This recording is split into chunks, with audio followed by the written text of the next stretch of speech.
Hi, Doug Mealy here, use of force specialist, soft restraint kit expert, and welcome to this week's enlightening episode of the series where I use my matrix defying glasses to cut through policy, training, guidance, and today, feedback. When you check your feedback forms at the end of a session or you look at the online scores, do you already know what they're going to say? You've delivered a well-rehearsed blurb that if you're anything like me, you're probably doing in your sleep. You've read the room appropriately, you know whereabouts they're going to be. But every now and again, there's a surprise. You look in there, you haven't got the tens you expected, and there's something that's perhaps substandard. I want to tell you today that you don't want perfect tens all the time, and you shouldn't be beating yourself or anyone else up if you don't get it. Here's 10 reasons why. Number one, the know-it-alls, the Dunning-Krugers. They come in knowing it all. You could be top of your game and they'd still nitpick. When you spot them, ask them questions, get their opinion, sit back and let them listen to the sweet sound of their own voice. The ones with unrealistic expectations, the solutions that don't exist. How do we carry a child out of a classroom? We need to restrain on our own. How do we do low-level holds and low-level breakaways to deal with someone that's stronger than us? They're a dangerous breed. Number three, the us versus them thinkers. They believe in good guys versus bad guys. If you challenge that, they might push back.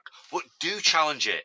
It's important to address cultures and language. For the taboo factor, if restraint's something they've been told should never happen, or we're listening to chants like restraint reduction today, restraint elimination tomorrow, it's not realistic. And if it's taboo to them, how can they ever rate a course teaching it highly?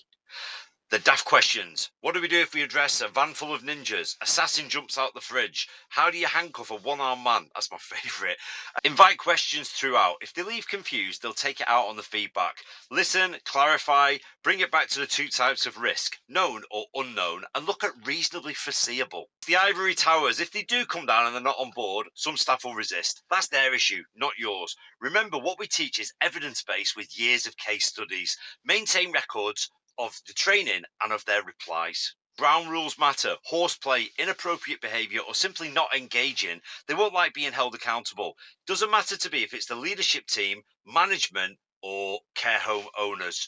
They should lead by example. And if they complain or don't want us back, tell my trainers that it's one less headache and more space for a new client who's aligned with our beliefs and standards. 8. Pairing and pitching. Don't put small people with big ones. They'll blame the training. Pair people properly, always come back to context and explain how to adapt techniques or strategies for smaller or bigger people. And be honest if a technique or strategy simply won't work. Number 9, the box tickers. Some are here for skills, some for policy, some to learn, and some just to tick a box. Each and every person has to be deemed competent or you're not doing your duty. And number 10, finally, faces for places. Your face might not fit. They've judged your attire, gait, mannerisms, accent, tattoos, or they've labelled you for your background. There's no point trying to be everyone's cup of tea or you just end up being a mug. Comment with your worst lessons, worst feedback, and next time on we'll be discussing medical reviews.